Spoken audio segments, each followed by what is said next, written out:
A body, no murder weapon, one suspect, and a judge who saw the whole thing, but didn't stop it. This is the oldest unsolved case in human history, and when you look at the actual evidence, the story you were told doesn't add up. Before we get to the crime, we need to establish the players. Two brothers, first generation, literally the first children ever born. Cain, the firstborn, a farmer, a man of the ground. Abel, the secondborn, a shepherd. On paper, two ordinary men living ordinary lives in an extraordinary situation. They were the sons of Adam and Eve, which means they grew up in the shadow of the single greatest fall from grace in recorded history. Their parents had everything and lost it.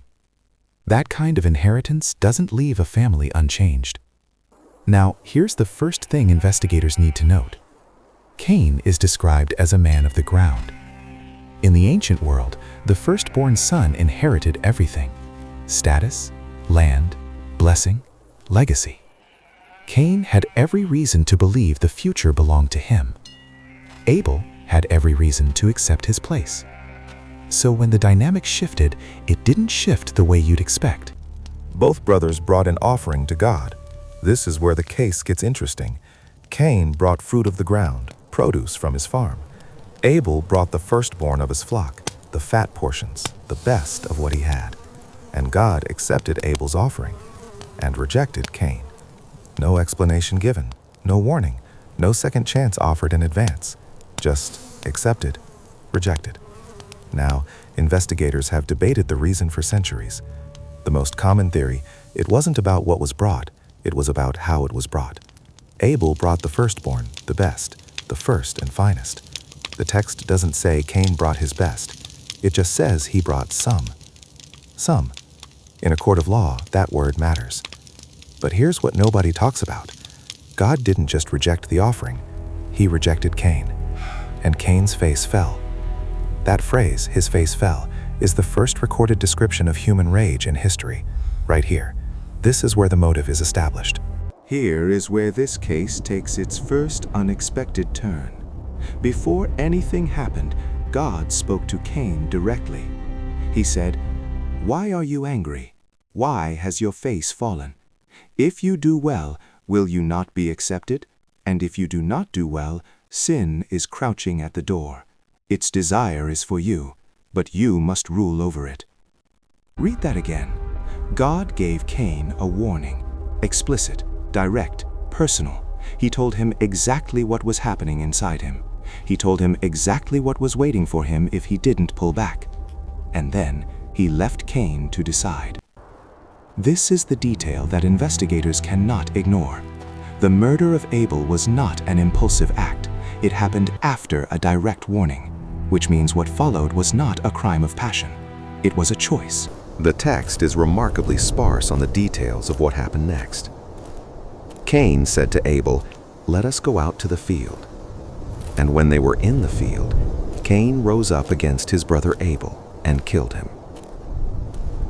That's it. No weapon named, no struggle described, no timeline given. Just rose up and killed him. Investigators note the location, the field, Cain's territory, his ground, the place he knew better than anyone. He chose where this happened. He chose when. He issued the invitation. Abel walked into this willingly because he had no reason not to trust his brother.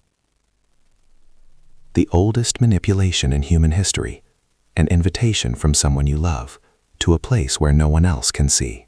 Then God asked Cain a question. "Where is Abel, your brother?" And Cain said, "I do not know. Am I my brother's keeper?" Let's stay here for a moment, because this response is extraordinary. The first human being to commit murder responded to a direct question from God with a lie, and then with deflection. Not guilt, not confession, not silence. A lie. Then a question back. "I do not know. Am I my brother's keeper?" Investigators recognize this pattern immediately. It is the interrogation response of someone who has prepared, not someone reacting. But God didn't need the confession.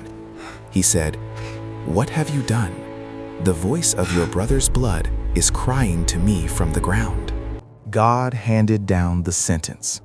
Cain was cursed from the ground that had been his identity, his work, his offering, his whole life, would no longer yield its strength to him. He would be a wanderer, a fugitive on the earth. And here is where the case gets complicated. Cain's response was not remorse, it was fear. He said, "My punishment is greater than I can bear. Whoever finds me will kill me." Not, "I'm sorry." Not, "I deserve this." My punishment is too much. And then, God did something that has confused legal scholars and theologians for centuries. He put a mark on Cain.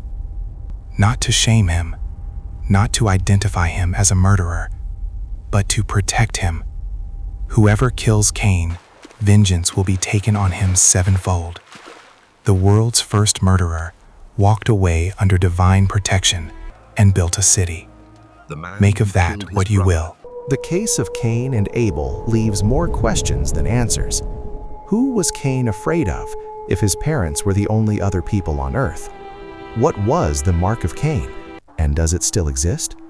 Was God's acceptance of Abel and rejection of Cain fair? And the question that sits underneath all of it, if God saw it coming and warned Cain directly and still let it happen, what does that tell us about how justice actually works? This case is 4,000 years old.